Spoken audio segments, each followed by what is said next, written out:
This is MTT250, the introduction to CNC. And what we're going to do is we're going to machine inside of a 4x4 block. Here's some of the various codes that we're going to be using. G90, absolute programming, G70 for inch measurements. We're going to rapid traverse with a G00, a G01, or either a G1, however you want to call it, or a straight line feed. A G02 and a G03, that's our circular feeds. The G02 is our clockwise direction, and our G03 is our counterclockwise direction. And a couple of the M codes that we're going to be using is going to be the MO3, that turns our spindle alone in a clockwise direction. The MO6 is for a tool change, and MO2 will end our program. Now, the very first thing I'm going to do is I'm going to draw a 2" by 2" inside of this 4" by 4" block. And I'm starting in the bottom left corner, and this is going to be home what we call X0, Y0. Everything will be measured from this given point. That's what absolute program does for us. So we're going to start this position, and we're going to go this direction all the way around. So the first thing I want to do is give it a little bit of code. It's going to go with a G90, that turns our absolute programming. Next line of code is going to be a G70. The next thing I want to do is go ahead and give it a tool. That'll be an M06, and in this case we're using tool number 5, which happens to be an engraving tool. We're going to turn the spindle on with the M03, S for speed, and maybe about 2,000 revolutions per minute. Now we can go ahead and position ourselves to the bottom of this corner. That's going to be a G00. I'm going to wrap it to that point. X is going to be going over 1 inch because here we have 2 inches and we have 2 inches this way as well. So we take 4 minus 2, we got 2. And we divide that by 2, that means we have 1 inch all the way around the perimeter. So X will be going in 1.0, Y is going 1.0, and Z, which is our up and down feed, will be going 100 thousandths above the surface, or 0.1. Everything going in this direction is going to be going in our Y-axis. This direction is our X.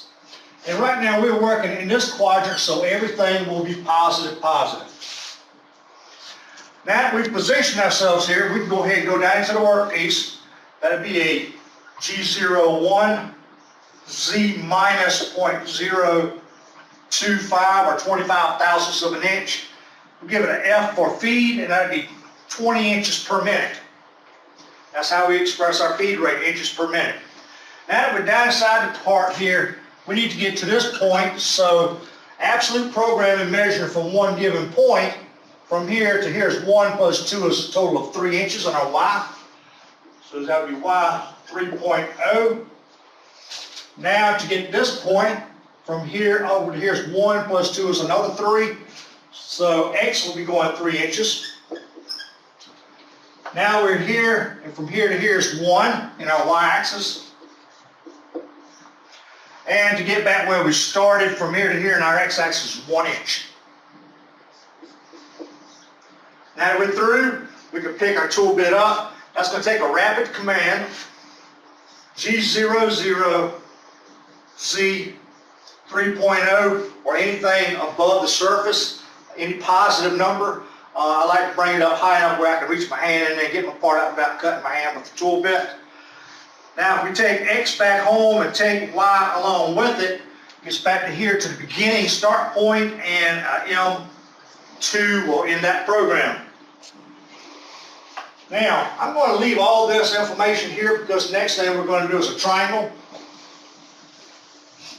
And a triangle, there's nothing different about it except for we got a little bit of an angular movement. This is still going to be 2 inches wide and 2 inches tall within a 4x4 block. So if I erase this and I find my start point is going to be the same thing, and the X is going to be 1 inch and the Y is going to be 1 inch. So if we wrap it to that point, X 1.0, Y 1.0, and take Z within 100 thousandths of that surface. Pull a tool bit down like we did a while ago, G01, Z minus 0.025 with a feed rate of the same thing, feed 20 inches per minute. Now we can go ahead and start traveling. We're down inside the workpiece here. I need to get to this point. So half of 4 is going to be 2, so I know from here to here my x-axis is going to be 2 inches. X 2.0. Now we're going to give it a Y command on the same line because we want to move both axes simultaneously. And from here to here is 1 plus a total of 2 is going to be 3 inches.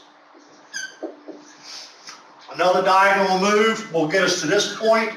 From here all the way to here is going to be 3 in our X, and from here to here is 1 in our Y. So X will be 3.0 and Y is going to be 1.0. Now, we only have one axis to travel, and that's going to be our x-axis. So from here to here, it's going to be 1 inch in our x, x 1.0, and we're through with it. G00, Z 3.0, X goes home, takes Y with it, M2 ends that program. One last one to do, and that will be a circular command. And I'm going to get rid of that. And we're going to do a 2-inch circle in this one. That's supposed to be a circle, it looks like an egg, but it's supposed to be a circle. That's going to be a 2-inch diameter circle. And the easiest way to machine circles is within quadrants, like the face of a clock. In other words, right now I will be at the 9 o'clock position. This would be our 12, this would be our 3, and this would be our 6. The closest one for me will either be 9 or 6. I'm going to start at the 9 o'clock position. So if that's a 2 inch inside of a 4 inch, that's going to be a G00 command. X from here to here is going to be 1 inch. And Y from here to the center of our plate would be 2. And take Z within 100 thousandths of the surface. Pull the tool bit down like we did a while ago. G01, Z minus 0.025 with a feed rate of 20 inches per minute. And now we can start traveling.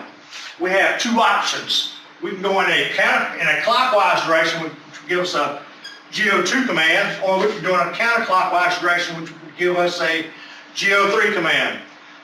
I'm going to go in a clockwise direction, so the code for that's going to be a GO2.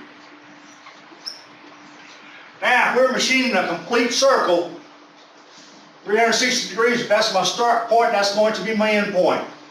So my end point is going to be X 1.0, Y is going to be 2.0.